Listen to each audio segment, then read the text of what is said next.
Mau kemana? Pastoral. Kan off. Sini, duduk sini. Oh, mau pastoral. Oke Romo.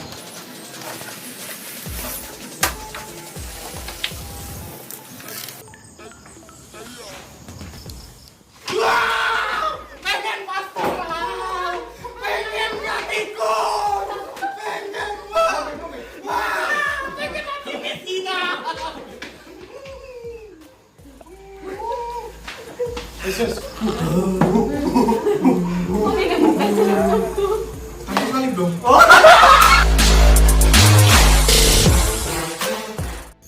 Selamat pagi saudara-saudari yang terkasih. Salam sehat, penuh sukacita dan berkat dari Allah yang senantiasa mencintai dan mengasihi kita. Saudara dan saudariku yang terkasih, sudah melihat adegan video di awal tadi. Kita akan melanjutkan materi pembahasan tentang ritual eksorsisme atau pengusiran setan dalam tradisi Gereja Katolik. Bagi yang belum menonton materi eksorsisme yang pertama di kanal ini, silakan menontonnya terlebih dahulu agar lebih mengerti dan memahami beberapa poin penting tentang eksorsisme. Ritual eksorsisme atau pengusiran setan adalah tugas yang dipercayakan Yesus kepada gerejanya. Yesus memberikan kuasa kepada para rasul untuk meneruskan karyanya yang dilanjutkan oleh gereja. Keberadaan setan yang selalu mengganggu kehidupan manusia harus dilawan dengan keseriusan yang penuh iman dan kerendahan hati. Saudara dan saudariku yang terkasih, Gereja Katolik mengenal dua bentuk eksorsisme, yaitu eksorsisme kecil atau sederhana dan eksorsisme besar atau resmi. Eksorsisme kecil bisa dilakukan oleh setiap imam. Contohnya dalam upacara pembaptisan selalu ada ritus eksorsisme kecil. Dalam sakramen pengakuan dosa pun imam seringkali melakukan eksorsisme kecil tanpa sepengetahuan peniten yang mengaku dosa. Eksorsisme kecil bisa juga dilakukan dalam upacara sakramentali. Dalam eksorsisme kecil tidak ada perintah langsung kepada setan untuk keluar dari seseorang atau objek tertentu, seperti yang terdapat dalam eksorsisme besar dalam kalimat, "Dalam nama Yesus Kristus, aku memerintahkan kamu untuk keluar dari dia." Saudara dan saudariku yang terkasih, eksorsisme besar hanya boleh dilakukan oleh imam yang telah mendapatkan izin khusus dari uskup diosesan. Ritual eksorsisme besar harus mengikuti aturan dan ketentuan resmi gereja. Uskup bisa menunjuk seorang imam menjadi seorang eksorsis atau pengusir setan yang memiliki kriteria unggul dalam kesalehan, pengetahuan, kebijaksanaan, dan integritas dalam hidup. Untuk melaksanakan eksorsisme besar harus ada keyakinan bahwa kasus yang ditangani sungguh karena serangan setan. Mengapa? Karena seringkali gejala orang yang mengalami kerasukan setan mirip dengan gejala orang yang mengalami gangguan psikis, kejiwaan, emosi, dan tekanan atau depresi.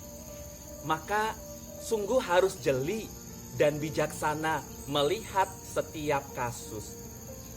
Dalam menjalankan ritual eksorsisme, idealnya imam bekerja dalam sebuah tim. Ritual ini bisa selesai dalam beberapa jam.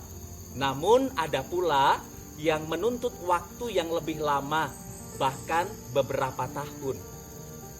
Dalam buku panduan tentang eksorsisme, ada beberapa gejala yang menunjukkan bahwa seseorang kerasukan setan, seperti bisa berbahasa asing yang tidak pernah ia ketahui, terutama bahasa-bahasa kuno, memiliki kekuatan fisik yang luar biasa yang tidak lazim, atau mengungkapkan hal tersembunyi atau rahasia.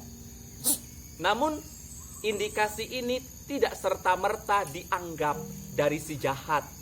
Maka hal yang bersifat moral dan spiritual sangat bisa membantu, seperti penolakan terhadap Allah Tritunggal, Bunda Maria, para malaikat, para orang suci, firman Allah, air suci, benda suci yang sudah diberkati, ataupun upacara suci. Fokus pelayanan eksorsisme bukan pada setan atau iblis, tetapi bagaimana membawa orang untuk kembali dekat pada Tuhan. Kesalahan terbesar adalah menganggap keberadaan setan hanya mitos atau khayalan. Justru inilah yang diinginkan oleh setan, yaitu agar keberadaannya tidak dipercayai atau diingkari, sehingga manusia tidak waspada atau menyepelekan.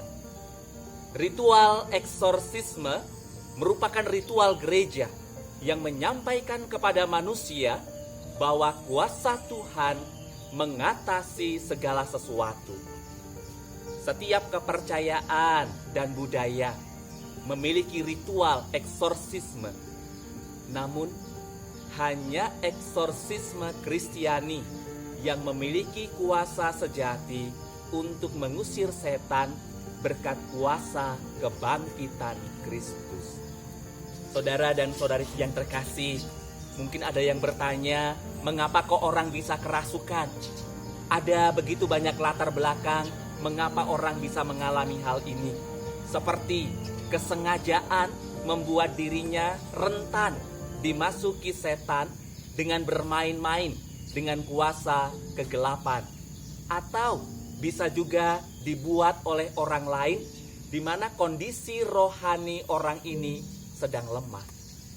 Eksorsisme merupakan sesuatu yang pelik karena kita sungguh melawan setan yang memiliki kemampuan melebihi manusia. Maka bersandar pada kuasa Tuhan yang nyata dalam kebangkitan Kristus menjadi dasar utama. Penggunaan rumus-rumus eksorsisme untuk keperluan pribadi, kultus pribadi sangat dilarang. Hukum Gereja nomor 1172 dengan tegas menyatakan bahwa rumus eksorsisme hanya bisa digunakan oleh imam yang telah mendapat izin dari uskup diosesan. Namun penegasan ini jangan menghentikan umat beriman untuk mendoakan orang yang membutuhkan untuk didoakan, termasuk yang dianggap kesurupan.